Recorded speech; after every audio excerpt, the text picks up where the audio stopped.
बिना किसी आटा, बिना किसी मैदा, बिना किसी सूजी, बिना किसी बेसन के आज हम बनाने वाले हैं सिर्फ दो चीज़ों से ऐसा कुरकुरा सा टेस्टी सा नाश्ता जो झटपट से बनके तैयार हो जाता है और वो भी बिना ज़्यादा किसी मेहनत के। तो चलिए इस मज़ेदार सी रेसिपी को बनाना शुरू करते हैं। उससे पहले आपसे छोटी सी रिक्वेस्ट है, अगर आपने अभी तक हमारे चैनल को सब्सक्राइब नहीं किया है तो प्लीज़ हमारे चैनल को जरूर सब्सक्राइब कर लीजिएगा। साथ ही नोटिफिकेशन बेल को ऑन कीजिए ताकि जैसे वीडियो अपलोड करूँ आपको नोटिफिकेशन मिल पाए सबसे पहले और आप हमारी आसान रेसिपी का फ़ायदा उठा पाए सबसे पहले।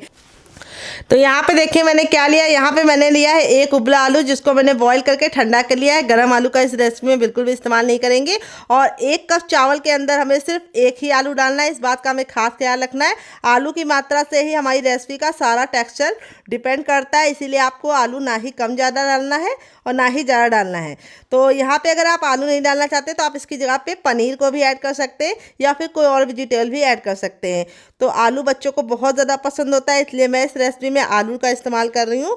काफ़ी चटपटा और कुरकुरा नाश्ता बनकर रेडी होगा। अब आलू को हमें कैसे यूज़ करना है ये बहुत ही इंपॉर्टेंट है। सबसे पहले हम इसे 2 भाग में डिवाइड कर लेंगे, फिर इस तरह से हम इसको 4 भाग में डिवाइड करेंगे और इसके हम इस तरह से छोटे छोटे से क्यूब्स निकाल लेंगे।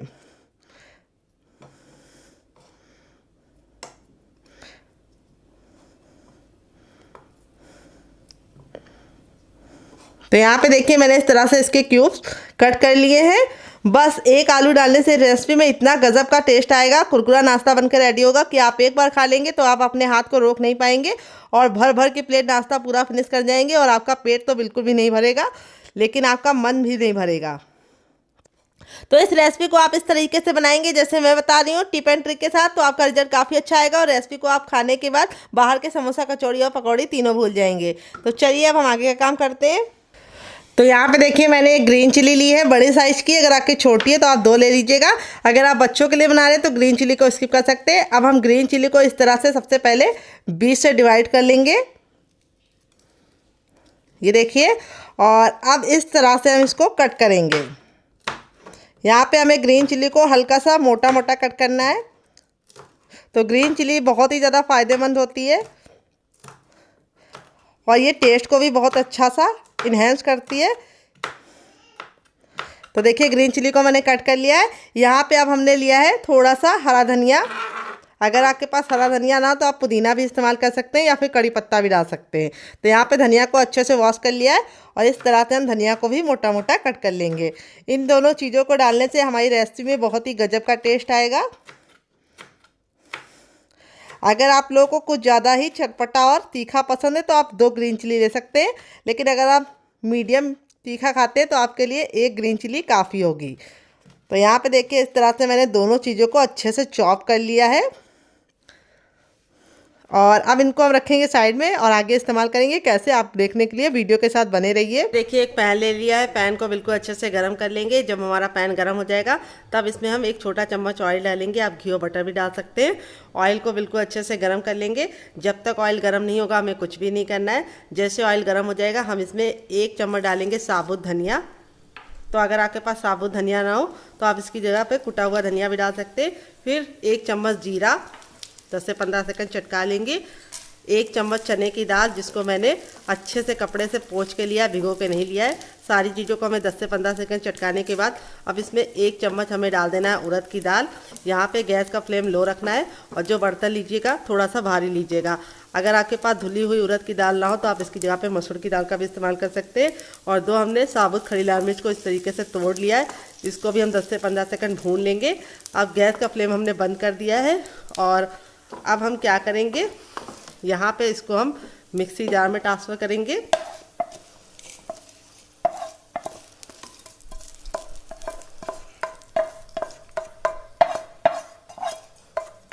तो यहाँ पे देखिए जार में मैंने ट्रांसफ़र कर दिया, बिना पानी डाले हम इसको पीस लेंगे। तो चलिए पीस के लेके आते हैं फिर आपको दिखाते हैं। तो फ्रेंड देखिए यहाँ पे मैंने इसको पीस लिया है। हल्का सा इसको मैंने दरदरा रखा है, बहुत ज़्यादा फाइन नहीं किया है। यहाँ पे हम वापस से पैन को गर्म कर लेंगे और अब इसमें हम वापस से आधा चम्मच ऑयल डालेंगे और ऑयल को बिल्कुल अच्छे से गर्म कर लेना है। जब तक ऑयल गर्म नहीं होगा हमें कुछ भी नहीं करना है। तो यहाँ पे हमने इसको इस तरीके से दरदरा रखा है, आपको करीब से दिखा देते। इस तरीके से दरदरा इसलिए रखा है क्योंकि बाद में हम इसे इस्तेमाल करेंगे। तो यहाँ पे देखिए ऑयल अच्छे से गर्म हो गया है। तब इसके बाद हम इसमें एक मीडियम साइज़ की प्याज डाल देंगे, जिसको हमने इस तरीके से लंबा लंबा मोटा मोटा कट कर लिया है। प्याज को हम 10 से 15 सेकंड अच्छे से सौटे करेंगे। यहाँ पे हमें प्याज को काला करने की गलती नहीं करनी है, नहीं तो इसका कलर भी अच्छा नहीं आएगा, लुक भी अच्छा नहीं आएगा। जब हमारी प्याज हल्की सी ट्रांसपेरेंट हो जाएगी तब इसमें हम डालेंगे 3 कलियाँ लहसुन की। अगर आप प्याज और लहसुन नहीं खाते तो स्किप कर सकते। और फिर उसके बाद 1 इंच का अदरक डालेंगे। अदरक ज़रूर डालिएगा, इससे बहुत ही अच्छे से फ्लेवर इन्हेंस होता है। तो यहाँ पे देखिए सारी चीज़ों को हमने अच्छे से भून लिया है, काला बिल्कुल भी नहीं किया है। फिर इसके बाद हम इसमें डालेंगे इमली। तो यहाँ पे मैंने इमली के बीज को निकाल लिया है। अगर आपके पास इमली ना हो तो आप इसकी जगह पे ड्राई आमचूर पाउडर यानी खटाई का इस्तेमाल कर सकते हैं, या फिर नींबू का रस भी डाल सकते हैं। तो इमली के बीज निकाल के अच्छे से लेना है, बीज के साथ नहीं लेना है। फिर इसके बाद हम इसमें डालेंगे सूखा नारियल 1 चम्मच। अगर आपके पास फ्रेश वाला हो तो आप उसका भी इस्तेमाल कर सकते हैं। तो यहाँ पे देखिए सूखा नारियल डालने के बाद इसको हम 10 से 15 सेकंड अच्छे से भून लेंगे। अगर आपके पास सूखा नारियल या ताज़ा नारियल कुछ भी ना हो तो आप इसकी जगह पे सफ़ेद तिल का इस्तेमाल कर सकते हैं। अब इसको भी हम ट्रांसफ़र कर लेंगे इसी में, इसीलिए हमने इसको दरदरा पीसा था। तो देखिए इस तरीके से ट्रांसफ़र करने के बाद अब इसमें हम थोड़ा सा पानी डाल देंगे ताकि पीसने में कोई दिक्कत ना हो, 4 से 5 चम्मच। और अब इसको हम अच्छे से पीस के स्मूथ तरीके से पेस्ट बना के लेके आते हैं, फिर आपको दिखाते हैं। तो फ्रेंड यहाँ पे देखिए मैंने इसको पीस लिया है। पीसने में बिल्कुल भी दिक्कत नहीं होती, बिल्कुल अच्छे से पीस जाता है। अब इसके बाद हम इसमें थोड़ा सा नमक डाल देंगे और थोड़ा सा चटपटेपन के लिए चुटकी भर चाट मसाला डाल देंगे और इसको अच्छे से मिला लेंगे। और अब इसको हम निकाल लेंगे एक प्लेट में, कटोरी में। तो आप चाहे तो इसको ऐसे भी इंजॉय कर सकते हैं, लेकिन मैं इसके ऊपर लगाऊंगी तड़का, जिससे इसका टेस्ट है वो भी इन्हेंस हो जाएगा, इसकी सेल्फ लाइफ भी बढ़ जाएगी। और दूसरी बात, ये खाने में बहुत ज़्यादा टेस्टी लगेगी। तो यहाँ पे देखिए इस तरीके से मैंने इसकी थिकनेस को गाढ़ा गाढ़ा रखा है, बहुत ज़्यादा पतला नहीं बनाया। तो तड़का लगाने के लिए मैंने 1 चम्मच तेल को अच्छे से धुआंधार गर्म कर लिया। फिर मैंने थोड़ा सा सरसों लिया है और थोड़ा सा मैंने जीरा और 1 चुटकी हींग, इसको डाल के 10 से 15 सेकंड चटका लेंगे, काला बिल्कुल भी नहीं करेंगे। और इस तरीके से ऐड कर देंगे। और ये देखिए तड़का लगने के बाद जो चटनी का लुक है वो कितना अच्छा हो गया है और टेस्ट बढ़ गया और सेल्फ लाइफ भी इसकी बढ़ गई है। 10 से 15 दिन तक ये चटनी बिल्कुल भी ख़राब नहीं होगी। और इस चटनी के साथ कोई भी नाश्ता सर्व करेंगे उसका टेस्ट दुगना हो जाएगा। तो चलिए इसको साइड में रख देते हैं और आगे का काम करते हैं। यहाँ पे देखिए मैंने लिया है पोहा, जिसको चूरा भी बोलते हैं, चिवड़ा भी बोलते हैं। अगर इसका कोई नया नाम हो तो कमेंट बॉक्स में ज़रूर बताइएगा और साथ में जगह का नाम लिखना मत भूलिएगा। यहाँ पे मैंने जो पोहा लिया है वो पतला वाला लिया है। अगर आप चाहें तो मोटे वाले पोहे के साथ भी बना सकते हैं। वेट नहीं, मुश्किल से हमारा 5 ग्राम है, क्योंकि काफ़ी ज़्यादा लाइट वेट होता है। और नाप में कटोरी आप कप से भी मेजरमेंट कर सकते हैं। अब इसको एक बर्तन में हम ट्रांसफ़र कर लेंगे। तो फ्रेंड आप हमारी ये मज़ेदार सी रेसिपी कहाँ से देख रहे हैं जल्दी से कमेंट बॉक्स में कमेंट करके बताइए और साथ में जगह का नाम लिखना मत भूलिएगा ताकि हम आपको थैंक्स बोल पाए। तो यहाँ पे अब हम पोहे को अच्छे से इस तरह से पानी डाल के वॉश करेंगे ताकि इसमें जो धूल मिट्टी है वो निकल जाए और पोहा हमारा अच्छे से फूल भी जाए। तो यहाँ पे ये प्रोसेस आपको ज़रूर फॉलो करना है, क्योंकि हम जब मार्केट से पोहा लेके आते हैं तो उसमें काफ़ी ज़्यादा धूल मिट्टी होती है। उसको हमें रिलीज़ करने के लिए इसको अच्छे से वॉश करना ज़रूरी है। तो यहाँ पर हम इसको अच्छे से वॉश कर लेंगे। और तो यहाँ पे देखिए पोहा हमारा अच्छे से फूल गया है। जब हमारा पोहा अच्छे से फूल जाएगा तब हम आगे का काम करेंगे। तो यहाँ पे देखिए पोहा अच्छे से फूल गया है। तब इसमें से हम थोड़ा सा पोहा ले लेंगे और बाकी को हम साइड में रखेंगे, उससे हम बाद में इस्तेमाल करेंगे। तो यहाँ पे देखिए मैंने आधा पोहा इसके अंदर ट्रांसफ़र कर दिया है, आधे का बाद में इस्तेमाल करेंगे। और यहाँ पे पोहा ट्रांसफ़र करने के बाद अब ये जो हमारा उबला हुआ आलू था जिसको मैंने कट करके रखा था वो हम इसके अंदर ट्रांसफ़र करेंगे डियर।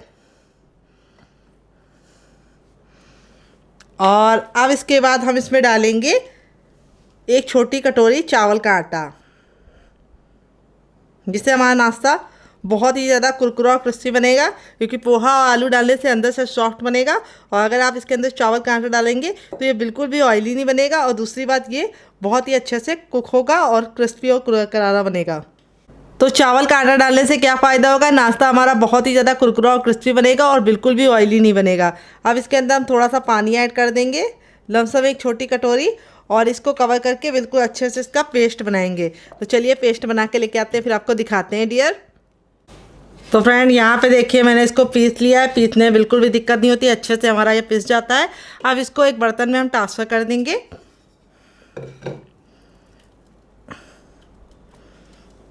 सारा का सारा।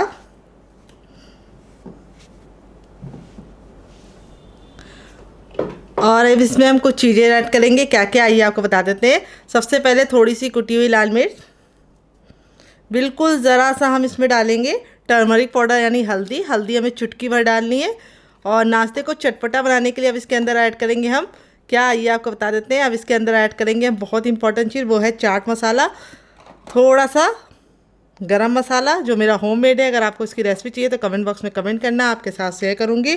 और थोड़ा सा हींग ज़रूर डालिएगा, इससे बहुत ही अच्छा सा फ्लेवर आएगा। और अब हम इसमें डालेंगे टेस्ट के अकॉर्डिंग नमक आपको अपने टेस्ट के अकॉर्डिंग डालना है, जितना खाते हैं उतना डाल सकते हैं।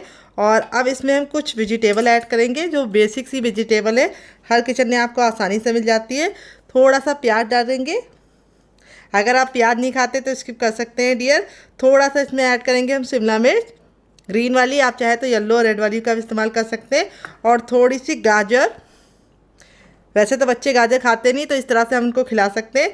थोड़ी सी ग्रीन चिली, जिसको मैंने इस तरह से मोटा मोटा कट कर लिया है।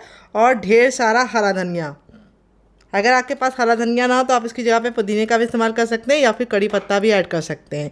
और अब इसके बाद हम सारी चीज़ों को मिलाने से पहले इसमें थोड़ा सा ऑयल डालेंगे, 1 से 2 बूंद, और इसको अच्छे से हम सारी चीज़ों को मिक्स करेंगे।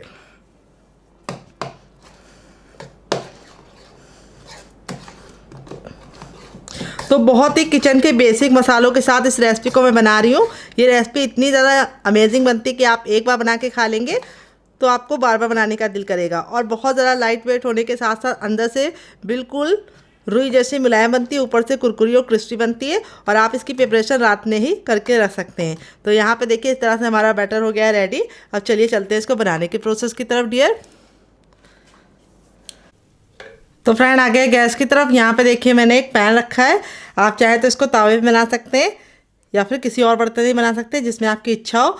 थोड़ा सा इसके ऊपर ऑयल लगा देंगे ताकि हम इसको अच्छे से ग्रीस कर लें ऑयल से और नाश्ता हमारा चिपके ना। और अब हम अपने बैटर को एक बार अच्छे से फेंट लेंगे, यानी चला लेंगे ऊपर से नीचे तक। और अब हम इसके अंदर ऐड करेंगे, यहाँ पे हमें इसके अंदर बैटर को 3 कड़छी ऐड करना है, क्योंकि मेरी छोटी है। अगर आपकी बड़ी चम्मच है तो आपको सिर्फ इसके अंदर 1 चम्मच ऐड करना है। बहुत ही कमाल की रेसिपी है, बनाने में जितनी ज़्यादा आसान है खाने में उससे ज़्यादा मज़ेदार है, और बहुत ही कम तेल की बनके रेडी हो जाती है। अब इसको हम कवर कर देंगे और 2 मिनट के लिए पकने देंगे। 2 मिनट के बाद हम इसे चेक करेंगे डियर। तो फ्रेंड 2 मिनट हो चुका है इसको पकते हुए, चलिए खोल के देख लेते हैं। यहाँ पे देखिए हमारा जो नाश्ता है वो इस तरह से बिल्कुल अच्छे से फूल गया है। हमने कोई भी बेकिंग पाउडर या सोडे का इस्तेमाल नहीं किया, तब भी हमारा नाश्ता फूला फूला क्यों बना है, क्योंकि हमने इसको रेस्ट करने का टाइम दिया था। अब हम इसको बहुत ही आसानी से पलट देंगे। ये देखिए कितना सॉफ्ट सा हमारा नाश्ता बना है, जो देखने में जितना ज़रा सॉफ्ट लग रहा है, खाने में तो बिल्कुल मुंह में जाते ही रुई जैसा मेल्ट होने वाला है। बहुत ही कमाल की रेसिपी है। अब इसको हम कवर करके दूसरे साइड भी 2 मिनट पका लेंगे। टोटल इस रेसिपी को बनने में 3 से 4 मिनट का टाइम लगेगा और आपको खा के मज़ा आ जाएगा। तो चलिए 2 मिनट और पका लेते हैं। तो फ्रेंड 2 मिनट हो चुका है इसको दूसरे साइड से पकते हुए। अब चलिए इसको खोल के देख लेते हैं कि हमारा जो नाश्ता है वो दूसरे साइड से बिल्कुल अच्छे से डन हो गया होगा। ये देखिए दोनों ही साइड से हमारा नाश्ता कितना ज़रा टेम्पटिंग लग रहा है। आपका रिजल्ट भी ऐसे ही आएगा अगर आप मेरी टिप एंड ट्रिक को फॉलो करेंगे। अब यहाँ पे हमें दोबारा बनाने के लिए क्या करना है, इसको अच्छे से पैन को गर्म कर लेना है और फिर से हमें इसके ऊपर हल्का सा ऑयल लगा लेना है, सेम पहले वाले की तरह। और अब अपने हम बैटर को इसके ऊपर डालेंगे पैन के अंदर।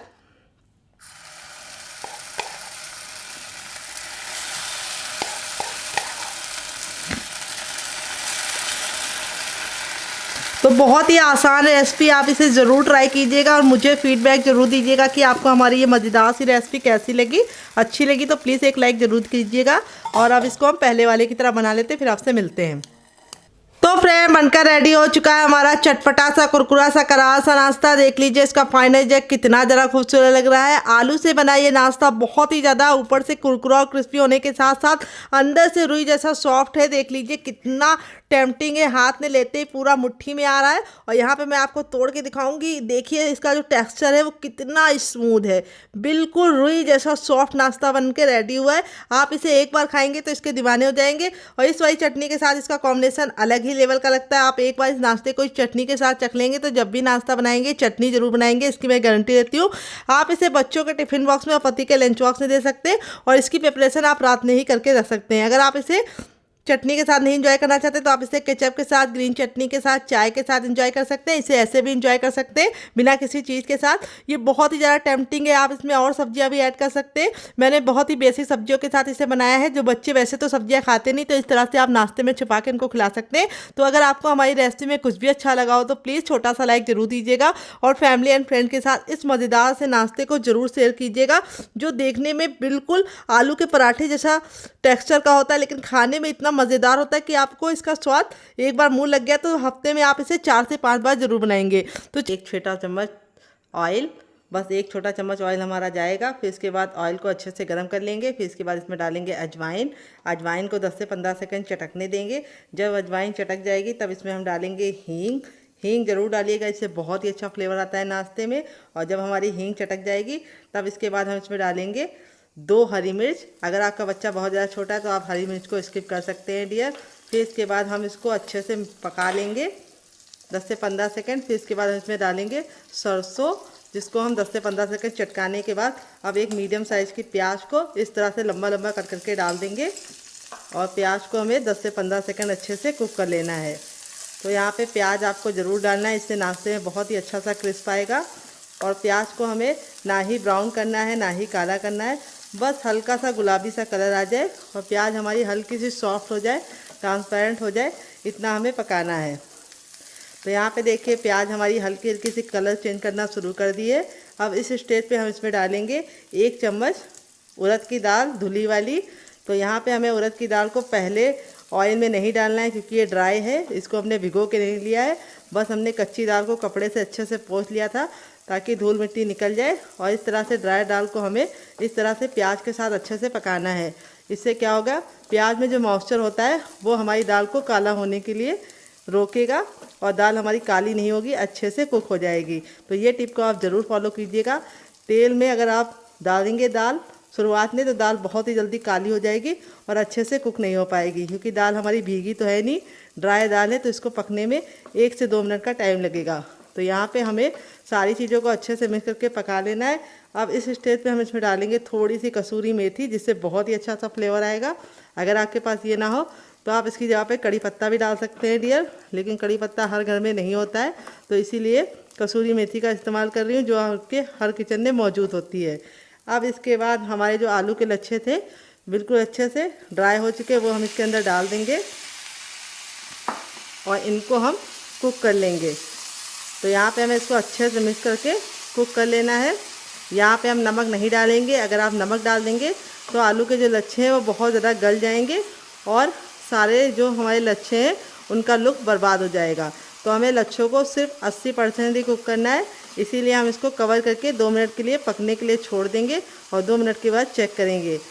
तो फ्रेंड, रेसिपी में अगर आपको कुछ भी अच्छा लग रहा हो तो प्लीज़ एक लाइक देके मुझे मोटिवेट कीजिए नई रेसिपी बनाने के लिए डियर। आपका एक लाइक हमें बहुत ही मोटिवेशन देता है नई रेसिपी बनाने के लिए। तो चलिए 2 मिनट पकाने के बाद आपसे मिलते हैं। तो फ्रेंड 2 मिनट हो चुका है, लच्छा हमारा देखिए इस तरीके से बिल्कुल अच्छे से कुक हो गया है 80% तक। बस 80% ही हमें इसको पकाना है, बिल्कुल हमें 100% इसको नहीं पकाना है। अब इसके बाद हम इसमें कुछ मसाले ऐड करेंगे, किचन के बेसिक मसाले। तो खूबसूरत सा कलर आए इसके लिए हम डाल देंगे थोड़ा सा टर्मरिक पाउडर यानी हल्दी, और थोड़ा सा हम इसमें डालेंगे कुटी हुई लाल मिर्च, क्योंकि हमने इसके अंदर हरी मिर्च भी डाली है।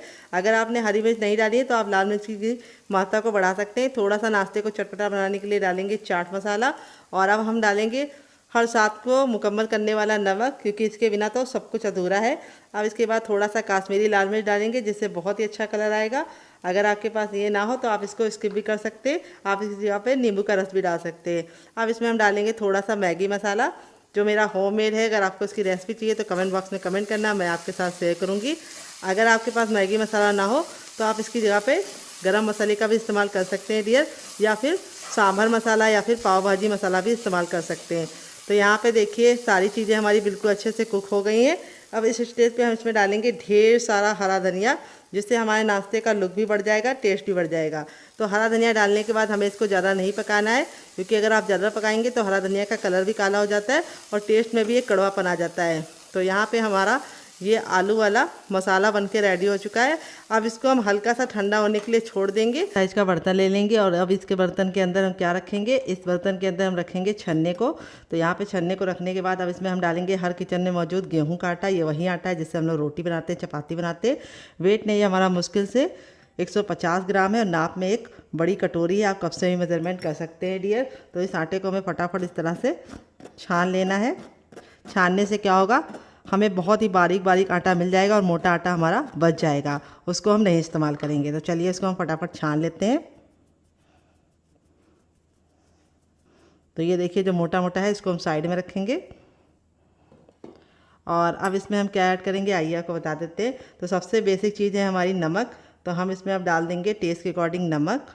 थोड़ा सा हम कुटा हुआ लाल मिर्च डालेंगे जिससे बहुत ही सुंदर सा लुक आएगा। थोड़ी सी अजवाइन, जिसको हम इस तरीके से हथेली पर रख के मसल के डालेंगे। अजवाइन ज़रूर डालिएगा, इससे बहुत ही बढ़िया टेस्ट आता है। और थोड़ा सा कसूरी मेथी, अगर आपके पास ये ना हो तो आप इसकी जगह पे हरा धनिया का भी इस्तेमाल कर सकते हैं। और अब इसके बाद हम इसके अंदर कुछ भी नहीं डालेंगे। अब हम नाश्ते को कुरकुरा और अंदर से खस्ता बनाने के लिए इसमें डालेंगे 1 चम्मच देसी घी। तो घी हमारा जमा हुआ होना चाहिए। अगर आपके पास घी ना हो तो आप रिफाइंड ऑयल का भी इस्तेमाल कर सकते हैं, लेकिन घी से काफ़ी अच्छा रिजल्ट आएगा, इसीलिए मैंने इसके अंदर घी ऐड किया है। अगर आप घी नहीं ऐड करना चाहते तो आप इसकी जगह पे बटर भी इस्तेमाल कर सकते हैं। अब सारी चीज़ों को हम अच्छे से मिला लेंगे और इस तरह से हम बांध के देखेंगे। अगर मुट्ठी बांधने पे बंध रहा है तो समझ जाइए परफेक्ट घी पड़ा है इसके अंदर। अगर नहीं बंध रहा है तो थोड़ा सा आपको घी और डालना है। यहाँ पे बस आपको ख्याल रखना है घी आपका रूम टेम्परेचर का होना चाहिए, ठंडा और गर्म नहीं होना चाहिए। अब थोड़ा थोड़ा आटा डाल के पानी डाल के हम इसका आटा लगाएंगे। आटा डाल के नहीं लगाना है, मैंने गलत बोल दिया। तो यहाँ पे हमें आटा बहुत ज़्यादा पत्थर जैसा हार्ड या बहुत ज़्यादा सॉफ्ट नहीं लगाना है, मीडियम सॉफ्ट डो लगा के रेडी करना है। तो चलिए रेडी कर लेते हैं। तो फ्रेंड यहाँ पे देखिए आटा मैंने लगा लिया, ना बहुत ज़्यादा पत्थर जैसा हार्ड है ना बहुत ज़्यादा सॉफ्ट है। अब थोड़ा सा हम रिफाइंड ऑयल इसके ऊपर लगा देंगे ताकि आटा बिल्कुल भी ऊपर से ड्राई ना हो। और इस आटे को हम कवर करके रख देंगे। नॉर्मल आटे की तरह हमें इसको गूंदने का झंझट नहीं करना है, हमें इसको 5 मिनट का रेस्ट देना है और 5 मिनट में आटा हमारा बिल्कुल अच्छे से सेट हो जाएगा। तो फ्रेंड 5 मिनट हो चुका है आटे को रेस्ट पे रखे हुए। आटा हमारा बिल्कुल अच्छे से सॉफ्ट हो गया है। अब थोड़ा सा हम हथेली में ऑयल लगा के इसको हम चिकना करेंगे और चिकना करके हम 10 से 15 सेकंड इसको इस तरह से मसलेंगे। मसलने से 2 फ़ायदे होंगे। एक तो हमारा नाश्ता बहुत ही अंदर से कुरकुरा और क्रिस्पी बनेगा और दूसरी बात इसमें बहुत ही अच्छी सी लचक आ जाएगी और आटा हमारा बिल्कुल अच्छे से लचीला हो जाएगा। तो बहुत सारे लोगों की शिकायत होती है जब भी वो गेहूं के आटे का नाश्ता बनाते हैं तो वो सॉफ्ट हो जाता है, हार्ड नहीं रहता है, यानी क्रिस्पी नहीं रहता है, तो आप मसलते नहीं हैं। अब थंब का ये वाला भाग का इस्तेमाल करेंगे और इस तरीके से आगे करेंगे और पीछे करेंगे। ये देखिए ऐसा हमें 3 बार करना है और आटा हमारा इस तरह से रेडी हो चुका है। अब इसको हम 2 पार्टीशन में कर लेंगे इस तरह से और एक को हम रख देंगे और एक की हम इस तरह से लोई बना लेंगे, जिसको पेड़ा ही बोलते हैं कई जगह पे। हमारी तरफ तो इसको पेड़ा बोलते हैं, लोई बोलते हैं। आपकी तरफ क्या बोलते हैं कमेंट बॉक्स में ज़रूर बताइएगा। और इस तरह से हमें इसको चपटा करके इसे रोल आउट करना है। बहुत ज़्यादा इसको हमें मोटा नहीं रखना है, चपाती के इतना पतला बेलना है। तो चलिए इसको बेल लेते हैं, फिर आपसे मिलते हैं। तो फ्रेंड यहाँ पे देखिए मैंने इसको बेल लिया है। मैंने इसको चपाती इतना पतला रखा है, बहुत ज़्यादा मोटा नहीं रखा है। और इसी तरीके से आपको बेलना है, बहुत ज़्यादा मोटा मत रखिएगा, बहुत ज़्यादा पतला मत रखिएगा। अब हमारी जो तैयार स्टफिंग थी उसको हम यहाँ पे रख लेंगे और चम्मच की सहायता से भी आप फैला सकते हैं या हाथ की सहायता से भी फैला सकते हैं। तो यहाँ पे थोड़ा सा सूखा आटा डाल देंगे इसके ऊपर ताकि ये जब हम फैलाएं तो हमारे हाथों में ना चिपके।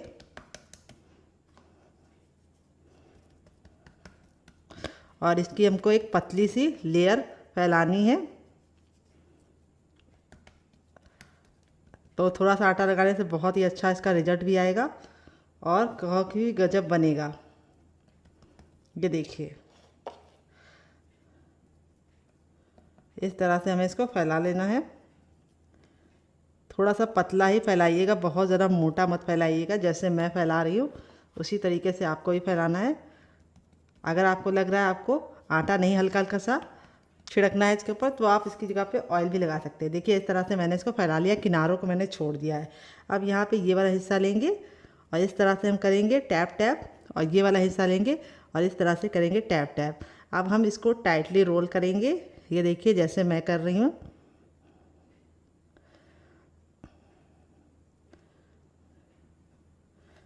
और इस तरह से हमें हल्का सा प्रेस कर देना है ताकि आपस में सारी लेयर चिपक जाए।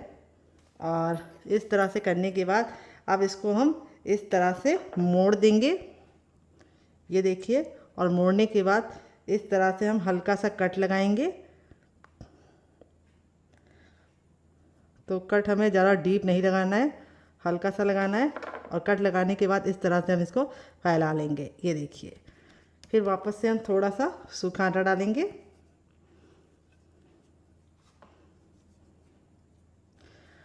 और इस तरह से हम इसको टैप टैप करते जाएंगे। तो यहाँ पे हमें बेलन का इस्तेमाल नहीं करना है, बस हमें इसको फिंगर की सहायता से हल्का सा फैला लेना है। बहुत ही गजब का नाश्ता ये बनता है, बनाने में जितना ज़रा आसान है खाने में उससे ज़्यादा मज़ेदार है और हर कोई से बना पाएगा। तो बहुत ही ज़्यादा टेस्टी बनता है, आप एक बार ज़रूर ट्राई कीजिएगा। थोड़ा सा आप सूखा आटा या मैदा जो भी लगा सकते हैं लगा लीजिए। तो यहाँ पे मैं गेहूं का आटा लगा रही हूँ, आप मैदा भी लगा सकते हैं। अब मैं आपको दूसरा तरीका बताऊंगी, इस तरह से हमें इसको रखना है, बहुत ही कमाल का बनता है। तो यहाँ पे मैं आपको अब दूसरा तरीका शेयर करूँगी। तो मैं फिर से रोटी बेल लेती हूँ, फिर मैं आपको इजी तरीका बताऊँगी। तो फ्रेंड अब मैंने इस तरह से इसको बेल लिया है दूसरे वाले को। अब मैं आपको दूसरा तरीका बताऊँगी। इसको भी सेम मैंने पहले वाले की तरह पतला ही रखा है, जैसे चपाती हमारी होती है, मोटा नहीं रखना है। अब यहाँ पर हम अपनी स्टफिंग को इसके ऊपर लगा देंगे।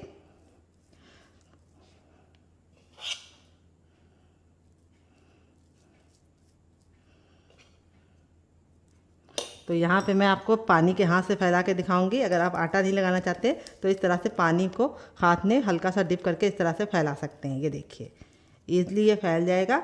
अगर आपको पानी नहीं लगाना है तो आप इसकी जगह पे ऑयल भी लगा सकते हैं।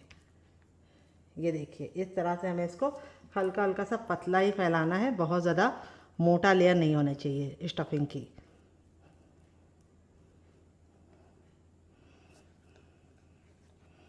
ये देखिए इस तरह से मैंने स्टफिंग को बराबर से फैला लिया है। इस बार मैंने आटा नहीं छिड़का है, मैंने इसमें पानी का हाथ लगाया है। अब हम क्या करेंगे, इसको फैलाने के बाद अब हम ले लेंगे एक धारदार नाइफ़, इसको बीचों बीच में रख देते हैं ताकि आपको सीखने में बिल्कुल भी दिक्कत ना हो। और इस तरह से हम इसको कट लगाएंगे, ये देखिए। कट लगाने के बाद हम क्या करेंगे, इसको हम इस तरह से फोल्ड करेंगे, ये देखिए। देख रहे हैं आप, सेम मेरी तरीके से फॉलो कीजिएगा रेसिपी को, आपको बनाने में बिल्कुल भी दिक्कत नहीं होगी। ये देखिए इस तरह से हमने फोल्ड कर लिया है। अब जो ये नीचे वाला हिस्सा है इसको हम प्रेशर देते हुए इस तरह से लॉक कर देंगे, ये देखिए। और अब हम थोड़ा सा सूखा आटा डालेंगे इसके ऊपर। मैंने थोड़ा सा सूखा आटा डाल दिया है,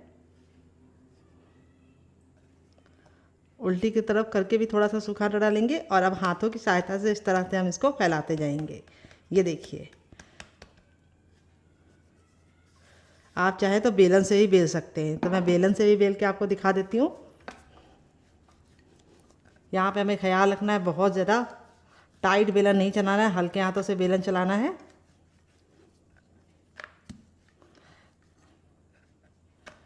और इसको बहुत ज़्यादा पतला नहीं बनाना है। तो देखिए इस तरह से हमने इसको बना लिया है। आप चाहें तो इस तरह से फिंगर की सहायता से भी इसको बड़ा कर सकते हैं।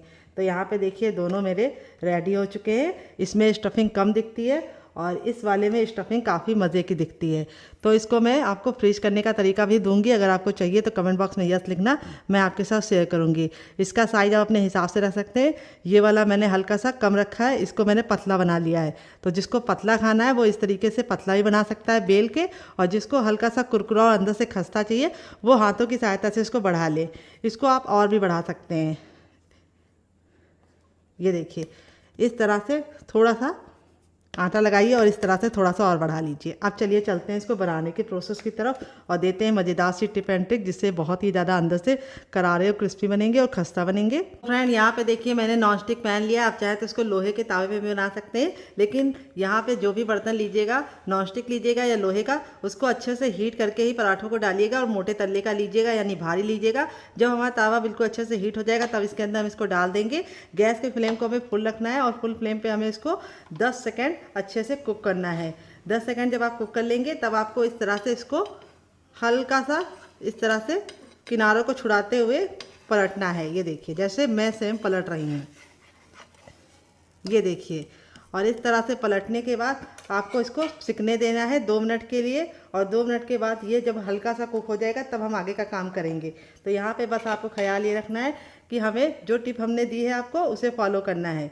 तो यहाँ पे देखिए जो हमारा हल्का हल्का सा सिक जाएगा तो हम थोड़ा सा देसी घी इसके ऊपर लगा रहे हैं। आप चाहें तो इन पराठों को रिफाइंड ऑयल या सरसों के तेल से भी बना सकते हैं, लेकिन देसी घी की बात ही दूसरी होती है। और अब इसको हम पलटेंगे हल्का सा साइडों को छुड़ा के, ये देखिए। और अब हम गैस के फ्लेम को मीडियम कर देंगे। तो फ्रेंड, बहुत सारे लोगों की शिकायत होती है कि उनके पराठे अंदर से मुलायम नहीं बनते, यानी नरम नहीं बनते। तो उसका कारण ये होता है कि आप लोग शुरुआत में फ्लेम को लो करना भूल जाते हैं। तो शुरुआत में पहले आपको हाई करना है, फिर उसके बाद 10 सेकंड बाद लो कर देना है, और लो फ्लेम पे 1 मिनट पकाने के बाद ही आपको इसको इस तरह से सेकना है। अब मैं इसको पलट लूँगी और इस तरह से हम दबा दबा के पराठों को अच्छे से पकाएंगे। पराठे हमारे बहुत ही ज़्यादा गजब टेस्ट के बनते हैं, और अंदर से जो इसका मॉइस्चर है वो बहुत ही ज़्यादा मेल्टिंग होता है। तो यहाँ पे हमारे जो पराठे हैं वो अंदर से बिल्कुल सॉफ्ट बनेंगे अगर आप मेरी बताई टिप एंड ट्रिक को फॉलो करेंगे। तो यहाँ पे देखिए इस तरह से दबा दबा के हमको इसको सेकना है, और गैस के फ्लेम को मीडियम ही रखना है। तो चलिए 1 मिनट पका लेते हैं, फिर आपसे मिलते हैं।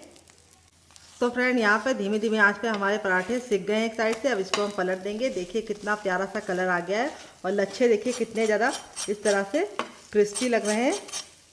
और अब हम गैस के फ्लेम को हाई कर देंगे, और दबा दबा के हम पराठों को अच्छे से दूसरे साइड भी कुक करेंगे। तो यहाँ पे हमें शुरुआत में इसे मीडियम फ्लेम पे पकाने के बाद फिर फ्लेम को हाई कर देना है, और हाई फ्लेम पे अपने पराठों को इस तरह से पकाना है। ये देखिए कितना गजब का हमारा पराठा दोनों ही साइड से कुक हो गया है। अब हम गैस के फ्लेम को बंद नहीं करेंगे, हम अपना दूसरा पराठा बनाएंगे। पराठा देख सकते हैं कितना ज़रा टेम्पटिंग लग रहा है। आपका मन कर रहा होगा इसे खाने का, तो आप ज़रूर ट्राई कीजिएगा। बनकर रेडी हो चुका है हमारा कच्चे आलू और गेहूं के आटे का ये मज़ेदार सा पराठा लच्छे वाला। देख लीजिए इसका फाइनल ये कितना ज़रा खूबसूरत लग रहा है। पराठा हमारा बहुत ही ज़्यादा अभी जल रहा है, मैं आपको दिखा देती हूँ कितना ज़रा क्रिस्पी है। जब ये गर्म है तब ये इतना क्रिस्पी है, जैसे जैसे ठंडा होता जाएगा और ज़्यादा क्रिस्पी हो जाएगा, और अंदर से बिल्कुल सॉफ्ट। काफ़ी ज़्यादा जल रहा है, लेकिन मैं फिर भी आपको दिखा रही हूँ ताकि आपको दिख जाए। और यहाँ पे देखिए आलू की जो स्टफिंग है वो कितने बराबर से इसके अंदर फिल है। ये देखिए, देख रहे हैं आप लोग, आलू की स्टफिंग कोने कोने में गई है। इस तरीके से मैंने इसको स्टफ करके बनाया है। वैसे नॉर्मल आपने आलू के पराठे खाए होंगे, लेकिन कच्चे आलू के ये भून के और स्वादिष्ट तरीके से जिस तरह से मैंने बनाया बना के खाएंगे तो आपको मज़ा आ जाएगा। और पराठा हमारा बहुत ही ज़्यादा अंदर से सॉफ्ट बना है, काफ़ी ज़्यादा जल रहा है, लेकिन फिर भी मैं आपको दिखा रही हूँ लच्छे कितने अच्छे से कुक हुए हैं। ये देखिए, और यहाँ पर ये पराठों को मैंने 2 चटनी के साथ सर्व किया है। काफ़ी ज़्यादा जल रहा है, लेकिन आप लोग जलता हुआ मत खाइएगा, थोड़ा सा ठंडा करके खाइएगा। मुझे आपको दिखाना था इसलिए मैं फटाफट दिखा रही हूँ। इतना गर्म है कि मैं इसे छू नहीं पा रही हूँ। तो यहाँ मैंने इसको सर्व किया ये वाली चटनी के साथ, जिसके साथ इसका कॉम्बिनेशन बहुत ही ज़्यादा टेस्टी लगता है। अगर आपको इस चटनी के साथ नहीं खाना है तो आप इसे केचप के साथ भी इंजॉय कर सकते हैं डियर। अगर आप केचप के साथ खा रहे हैं तो आपको और मज़ा आएगा, नहीं तो आप ग्रीन चटनी के साथ भी खा सकते हैं। और इस चटनी के साथ अगर आपने एक बार बना के खा लिया तो इसका मज़ा दुगना हो जाएगा। ये देखिए बहुत ही कमाल के ये पराठे बने हैं, बहुत ज़्यादा सॉफ्ट है, माउथ मेल्टिंग है। बिल्कुल मैं तोड़ के दिखाया, एक एक पराठा एक एक लच्छा बिल्कुल अच्छे से खिल रहा है, और दूसरा पराठा हमारा भी बहुत ही ज़्यादा क्रिस्पी बना है। चलिए मैं आपको वो वाला दिखा देती हूँ साइड करके। ये देखिए, ये भी बहुत ही ज़्यादा क्रिस्पी बना है। और यहाँ पे ये वाला मैं नहीं तोड़ूंगी, ये वाला मैं इस तरह से तोड़ के आपको दिखा दी हूँ। इन दोनों चटनी के साथ खाएंगे तो आपको मज़ा आ जाएगा। तो फ्रेंड, कैसी लगी आपको हमारी ये मज़ेदार सी रेसिपी कमेंट बॉक्स में ज़रूर बताइएगा। और रेसिपी में कुछ भी अच्छा लगे तो प्लीज़ एक लाइक देख के मुझे मोटिवेट कीजिएगा नई रेसिपी बनाने के लिए। और आप हमारी ये मज़ेदार सी रेसिपी कहाँ से देख रहे हैं जल्दी से कमेंट बॉक्स में कमेंट करके बताइए। आप इसे बच्चों के टिफ़िन बॉक्स में, पति के लंच बॉक्स में दे सकते हैं।